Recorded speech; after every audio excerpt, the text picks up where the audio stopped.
नमस्कार। मैं आचार्य रंजना आपका बहुत बहुत स्वागत करती हूँ अपने YouTube चैनल में। आज मैं आपके लिए लेकर के आई हूँ सूर्य का गोचर का क्या प्रभाव पड़ेगा मेष राशि से लेकर के मीन राशि तक का। इस महीने मतलब आज सुबह में 3:00 पर मेष राशि में अश्विनी नक्षत्र में सूर्य का गोचर हुआ है। तो अगला 30 दिन कैसा रहेगा मेष से मीन राशि तक का, ये मैं आपको बताने लगी हूँ। तो चलिए शुरू करते हैं। अभी तक मैंने मेष राशि से लेकर के धनु राशि तक की वीडियो बना दी है। अब 3 राशियां बच गई हैं, मकर, कुंभ और ये मीन राशि का। तो चलिए शुरू करते हैं। तो मकर राशि वालों, इस समय आपकी कुंडली में एक गहरी और अंदर से हिला देने वाली स्थिति बन रही है। 8वें भाव का स्वामी सूर्य आपके 4थे भाव में गोचर कर रहे हैं। ये स्थिति थोड़ी सी अच्छी नहीं है। यह गोचर आपके अंदर के छुपे हुए बदलाव को, जो 8th हाउस को रिप्रेजेंट करता है, सीधे आपके मन, घर और आपके भावनात्मक स्थिति से जोड़ रहा है। मतलब अब जो परिवर्तन होगा वो बाहर से कम और अंदर से ज्यादा महसूस होगा। इस दौरान आप पाएंगे कि मन थोड़ा अशांत हो रहा है, बिना किसी बड़े कारण के भी बेचैनी हो रहा है और असंतोष और खालीपन भी महसूस हो रहा है। घर में छोटी छोटी बातों पर तनाव हो सकता है, खास करके माँ या परिवार के किसी सदस्य के साथ विचारों का टकराव होता हुआ दिखाई। कुछ लोगों के लिए यह समय घर बदलने, रेनोवेशन के लिए या प्रॉपर्टी से जुड़े अचानक डिसीजन का भी हो सकता है, क्योंकि यहाँ हर निर्णय सोच समझ कर लेना बहुत जरूरी है। 4था भाव एक्टिव हो गया ना, और 8वां भाव भी एक्टिव हो गया। 8वां भाव क्या चीज का? अचानक ट्रांसफॉर्मेशन का है। तो हो सकता है मजबूरी में घर आपको बदलना पड़े। यह गोचर आपको एक बहुत गहरी बात सिखाता है कि असली शांति बाहर की सुविधाओं से नहीं, बल्कि अंदर की स्थिरता से आती है। हेल्थ के अंदर भी यह समय थोड़ा सा संकेत देता है कि आप इमोशनल स्ट्रेस को नज़रअंदाज न करें। सीने में भारीपन, एंजाइटी और नींद की समस्या हो सकती है, लेकिन इसी के साथ एक पॉजिटिव पहलू भी आता है जो आपके अंदर इंट्यूशन को बढ़ाता है, काफ़ी बढ़ाता है। आप लोगों की बातों के पीछे की सच्चाई को समझने लगेंगे। अकल्ट, एस्ट्रोलॉजी, स्पिरिचुअलिटी में इंटरेस्ट आपका काफ़ी बढ़ेगा। यह समय आपको बाहर की दुनिया से हटाकर अपने अंदर की दुनिया से मिलाने के लिए आया है। अगर आपने इस एनर्जी को सही दिशा दे दी तो आप सिर्फ परेशान नहीं होंगे, बल्कि अंदर से ट्रांसफॉर्मेशन होकर के सुकून भी आपको मिलेगा और मजबूती भी बनेगी। तो मकर राशि वालों, यह गोचर आपको अस्थिर करने नहीं बल्कि अंदर से स्थिर बनाने आया है। अगर आपने इस समय को समझ लिया तो आप सिर्फ हालात से नहीं निपटेंगे, बल्कि खुद के को एक नए स्तर पर ले कर चले। अब बात कर लेते हैं कुंभ राशि के बारे में कि कुंभ राशि के लिए सूर्य का गोचर क्या कहता है। तो कुंभ राशि वालों, इस समय आपकी कुंडली में एक बहुत ही डायनेमिक मूवमेंट होने वाला है। और ये गोचर आपके लिए बहुत इम्पोर्टेंट बनने जा रहा है, क्योंकि कुंभ राशि में 7th भाव के स्वामी सूर्य हैं, जो आपके 3रे भाव में गोचर कर रहे हैं। तो यह स्थिति आपके रिश्तों और पार्टनरशिप को सीधे आपकी मेहनत, कम्युनिकेशन और प्रयास से जोड़ रही है, जो कि 3rd हाउस है। मतलब आपकी रिलेशनशिप लाइफ और प्रोफेशनल लाइफ की डीलिंग जो है वो काफ़ी अच्छी दिखाई दे रही है। सीधे आपके एक्शन आपके कम्युनिकेशन पर डिपेंड करते हुए दिखाई दे रहे हैं। इस दौरान में आप महसूस करेंगे कि आपको हर चीज़ में खुद आगे बढ़कर इनिशिएटिव लेना पड़ सकता है, एफर्ट डालना पड़ सकता है। अब चीज़ें अपने आप नहीं होगी, बल्कि उन्हें आपको संभालना पड़ेगा, आपको उन्हें आगे बढ़ाना पड़ेगा। रिश्तों की बात करें तो ये समय थोड़ा सा सेंसिटिव दिखाई दे रहा है। अगर आप रिलेशनशिप में हैं तो पार्टनर के साथ कम्युनिकेशन बढ़ेगा, लेकिन उसी के साथ आर्गुमेंट के चांसेस भी काफ़ी बढ़ते हुए दिख रहे हैं। छोटी छोटी बात पर ईगो आ सकता है और मेरी बात सही है वाली भावना टेंशन क्रिएट कर सकती है। अगर आप सिंगल हैं तो इस समय ऐसा कनेक्शन बन सकता है कि कम्युनिकेशन से शुरू होगा और चैट, कॉल, मैसेज, मीडिया के माध्यम से या ट्रैवल के दौरान आपका बढ़ता चला जाएगा। लेकिन ये रिलेशन तभी टिकेगा जब आप कंसिस्टेंसी बनाए रखेंगे, कंसिस्टेंसी दिखाएंगे। प्रोफेशनल लाइफ में एक गोचर बहुत एक्टिव काम कर रहा है। सेल्स में थर्ड हाउस सेल्स का, मार्केटिंग का, मीडिया का, कंसल्टेंसी का है, राइटिंग का है और स्पीकिंग का भी है, कॉन्टेक्ट क्रिएशन का भी है, क्रिएशन जो करते हैं ना कॉन्टेक्ट को, उसका भी है। तो ये सब चीज़ें काफ़ी एक्टिव रहेगी। लेकिन एक सूटेबल चैलेंज यहाँ भी एक आता है, आप जल्दी जल्दी रिएक्ट करेंगे, बिना सोचे समझे बोल देंगे और इम्पल्सिव डिसीजन लेना बाद में आपको काफ़ी रिग्रेट दे रहा है, देगा। यह गोचर आपके लिए क्लियर लेसन लेकर के आ रहा है कि सिर्फ रिलेशन होना काफ़ी नहीं होता, उसे कम्युनिकेशन और एफर्ट से मेंटेन करना भी पड़ता है।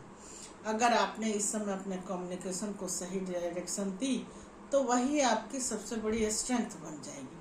कुल मिलाकर के देखा जाए तो कुंभ राशि वालों, यह गोचर आपको सिखाने आया है कि आपकी सफलता और आपके रिश्ते दोनों आपके प्रयास और आपके शब्दों पर निर्भर करते हैं। गलत शब्द, रिलेशन खत्म। तो अगर आपने सही तरीके से कम्युनिकेशन किया तो यह समय आपको सिर्फ मौके नहीं देगा, बल्कि आपको सही कनेक्शन और सही पहचान दिलाएगा। अब सबसे अंतिम राशि मीन राशि की बात करते हैं कि क्या कहते हैं मीन राशि के लिए ये सूर्य का गोचर। तो मीन राशि के लिए सस्टेस होकर के, छठे भाव का स्वामी होकर के द्वितीय भाव में गोचर कर रहा है। तो इसका साफ मतलब है कि छठा भाव कर्ज का होता है, छठा भाव लड़ाई झगड़े का होता है, दूसरा भाव पैसा का होता है। और लोन जिनको पास कराना है, सबसे पहले तो लोन पास कराइए इस समय, क्योंकि लोन आसानी से पास हो जाएगा। लोन के भाव का स्वामी चला गया ना सेकंड हाउस में, फैमिली के मदद से भी आपको लोन मिल सकता है। तो मीन राशि वालों, इस समय आपकी कुंडली में एक बहुत ही प्रैक्टिकल और मजबूत योग बन रहा है, जो रिजल्ट देने वाला गोचर बन गया है। छठे भाव के स्वामी जो है सूर्य, वो आपके सेकंड हाउस में गोचर कर है, मैंने सबसे पहले बताया। यह स्थिति आपके संघर्ष, मेहनत और चैलेंजेस, जो छठा घर को रिप्रेजेंट करता है, सीधे आपके धन, वाणी, परिवार और कुटुंब से जोड़ रहा है। मतलब अब आपकी मेहनत और आपके संघर्ष सीधे आपके इनकम और आपके फिनेंशियल स्टेबिलिटी पर इम्पैक्ट करेंगे। इस दौरान आप महसूस करेंगे कि पैसा कमाने के लिए आपको एक्स्ट्रा एफर्ट लगाना पड़ रहा है। काम बढ़ सकता है, लेकिन काम बढ़ेगा, पैसे तो आएंगे, लेकिन जिम्मेदारियां भी बढ़ेंगी। लेकिन अच्छी बात यह है कि अगर आपने कंसिस्टेंसी रखी तो इनकम भी बढ़ सकेगा, ये बात तय है। आपकी वाणी इस समय बहुत पावरफुल होगी। आप जो बोलेंगे उसका असर सीधे पड़ेगा सामने वाले पर। लेकिन यही आपकी सबसे बड़ी परीक्षा है, क्योंकि अगर आपने गुस्से में और ईगो में आकर के कुछ गलत बोल दिया तो वही बात दूसरे के रिश्तों पर या फिर आपका जो जिससे बात करेंगे उससे दूरी ला सकता है। फैमिली फ्रंट पर भी यह समय थोड़ा सा सेंसिटिव है, क्योंकि घर में छोटी छोटी बातों के कारण आर्गुमेंट हो सकता है, और ख़ास तौर पर मनी मैटर्स को लेकर के, पैसे के चलते घर में कलह, लड़ाई झगड़े हो सकते हैं। क्योंकि संबंध फैमिली का, द्वितीय भाव फैमिली और छठा भाव लड़ाई, तो फैमिली से लड़ाई, इसका तो यही प्रेडिक्शन होगा। जहाँ भी आप अपनी बात को रखें और दूसरे की सुनेंगे, वहाँ पर सॉफ्टली कम्युनिकेशन होना चाहिए, क्योंकि सॉफ्टली अगर नहीं होगा तो चीज़ें बिगड़ सकती हैं। छठा भाव हेल्थ का भी है, तो हेल्थ के स्तर पर यह गोचर संकेत देता है कि आप अपने खान पान और रूटीन को निश्चित नज़रअंदाज करेंगे। तो गाइडेंस ये है कि नज़रअंदाज ना करें। छठे भाव की एनर्जी कभी कभी डाइजेशन को और स्ट्रेस रिलेटेड इशू दे सकता है। अपने डाइजेशन का खास ख्याल रखें। लेकिन इस पूरे गोचर का एक स्ट्रॉन्ग पॉजिटिव साइड यह भी है, यह आपको डिसिप्लिन बना रहा है। अगर आप सीखेंगे कि कैसे डिसिप्लिन बना जाता है, कैसे मेहनत करके सही दिशा लिया जाता है, तो आपकी स्टेबल इनकम आने लगेगी, स्टेबल इनकम की तरफ आप बढ़ने लगेंगे। और यह समय शॉर्टकट का नहीं है। छठा भाव मेहनत का मतलब रूटीन वर्क का है, तो शॉर्टकट करेंगे तो यहाँ पर थोड़ी सी दिक्कत हो जाएगी, बल्कि स्मार्ट मेहनत और पेशेंस का है। अंदर ही अंदर यह गोचर आपको सिखा रहा है कि असली सुरक्षा सिर्फ पैसे में नहीं है, बल्कि माइंडसेट में है, दिमाग से चलने वाली बात है। जो पैसा कमाना है जो पैसा कमाना है आपको, उसे संभालना भी आना चाहिए, तो संभालना भी जानना चाहिए आपको। तो कुल मिला के देखा जाए कि मीन राशि वालों, यह गोचर आपको आसान रास्ता तो नहीं दे रहा है, ये तय है।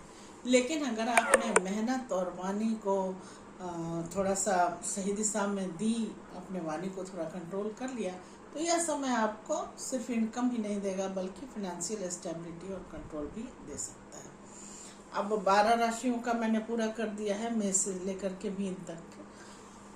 तो दोस्तों, यह था सूर्य के शक्तिशाली राशि परिवर्तन का 12 राशियों का पूरा प्रभाव। याद रखिए, यह गोचर सिर्फ संकेत देता है, लेकिन आपकी कुंडली यह तय कर सकती है कि वही गोचर आपके लिए कितना शुभ है, कितना चुनौतीपूर्ण है।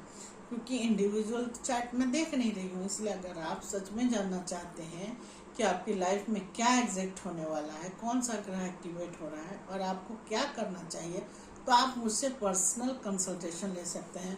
मैं आपकी पूरी कुंडली को गहराई से एनालिसिस करके आपको सटीक मार्गदर्शन दे सकती हूँ, ताकि आप सही समय पर सही निर्णय को ले सकें। कंसल्टेंसी के लिए डिस्क्रिप्शन में दिए गए लिंक या नंबर पर कांटेक्ट कर सकते हैं। और अगर आपको वीडियो वैल्यूएबल लगा हो तो चैनल को सब्सक्राइब जरूर करें, वीडियो को लाइक करें और अपने दोस्तों के साथ इसे शेयर करें, क्योंकि यहाँ मिलता है आपको सही जानकारी, सिर्फ प्रिडिक्शन ही नहीं, बल्कि आपकी ज़िंदगी बदलने वाली सही दिशा। तो मैं हूँ रंजना, आपकी एस्ट्रो क्वीन। फिर मिलेंगे कल एक नए वीडियो के साथ। तब तक आप अपना खास ख्याल रखें और अपने ग्रहों का भी ध्यान रखें। नमस्कार।